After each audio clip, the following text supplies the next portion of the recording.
Hello my friends, it's time to shank proof your golf swing, or actually shank proof your impact. What you need today is, this is a very soft yoga block and a pen.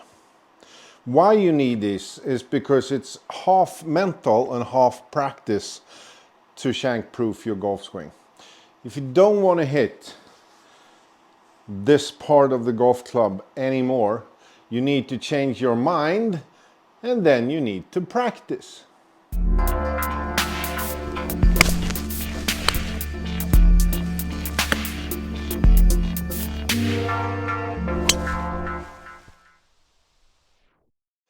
When I started playing golf, I had problems with impact. I mean, my impact could be all over the place. But it was one thing that made me more scared, and that was the shank. Hitting this was not fun. The ball just went sideways, it didn't go far, felt bad in my hands, and I couldn't believe that how could I miss all of this and hit the part with a shaft? I wanted to really test myself.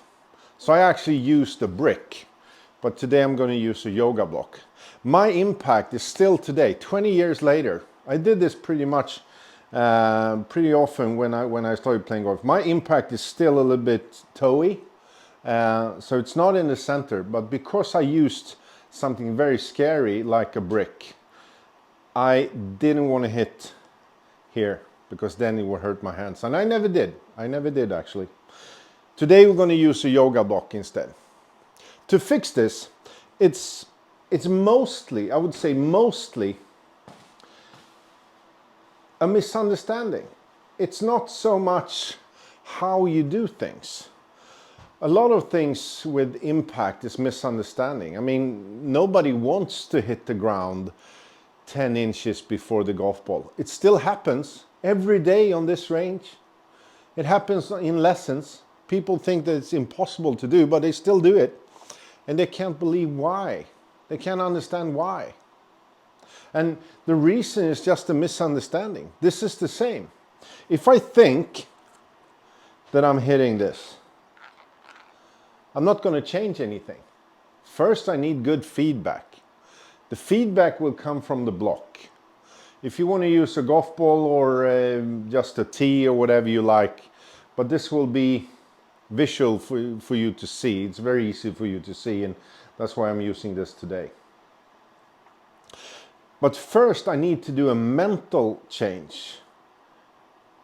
If I still think, when I'm hitting inside here, and I still think this, and I keep hitting shanks, shanks, shanks, shanks, nothing's going to change. I mean, it's a misunderstanding.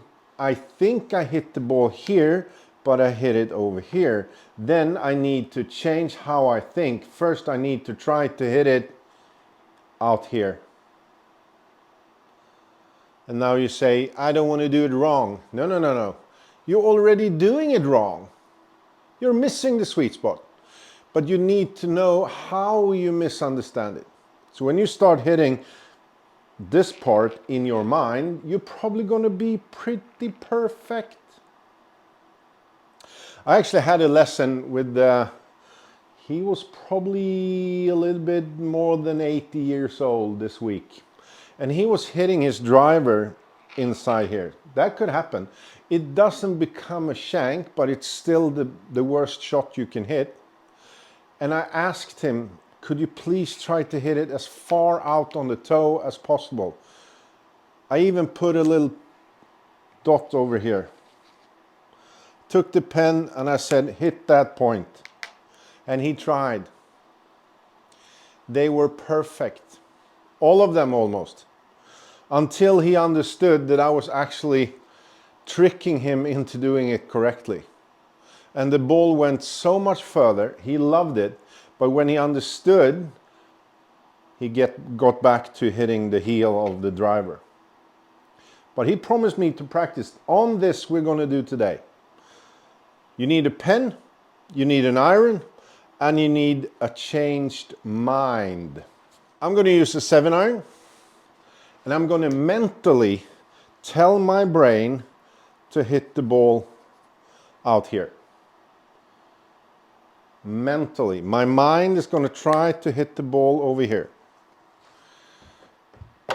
I'm going to put the ball as close to the block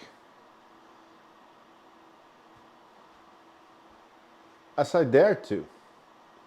So when I have the block and the ball in place, if I hit the inside of the heel, if I hit it over here, I'm also going to hit the block. Or actually in this case, I'm going to hit the rubber tee and the block. So I need feedback. I need something that's telling me that it's not okay to keep doing this. I need to change something. I need to change here. So starting, I'm going to hit it soft, 7-iron, just trying to avoid the block. I have no idea where on that face it was, but it felt like a toe. But that's normal for me. So this, I could probably hit it at full speed. And I wouldn't care too much because my impact is already on the toe side of the sweet spot. Put the ball as close to the block or the tee, or you can have an old shoe standing there. It doesn't matter, but you need something to tell you what's okay and not okay. Feedback. That is actually pretty good. That's my normal draw. And I'm not scared of this block because I know that my normal impact is a little bit far out. So I'm not doing it perfect, but I can't even remember when I hit a shank. Maybe one last year. But when you change something in your golf swing, you can end up with a shank, and then you need to calibrate your brain to find the impact zone again. So you don't end up hitting it with the hustle of the club. What happens if I miss this then? I mean, it's so obvious. Now I'm going to hit it wrong. I'm going to try to hit it on the shaft. And it breaks. Instantly it breaks. So I actually broke the block. It ended up being a bad golf shot. It ended up feeling bad, and the feedback is pretty obvious. You need that. You need feedback. I need feedback. That's why I use the towel to find impact into the ground. That's why I use chalk pens to help you find impact. I do all kinds of stuff, but I need feedback, and I need to give you drills for feedback. I'm also putting this a little bit aligned like this. It's actually aligned out a little bit too, because if I put it like that,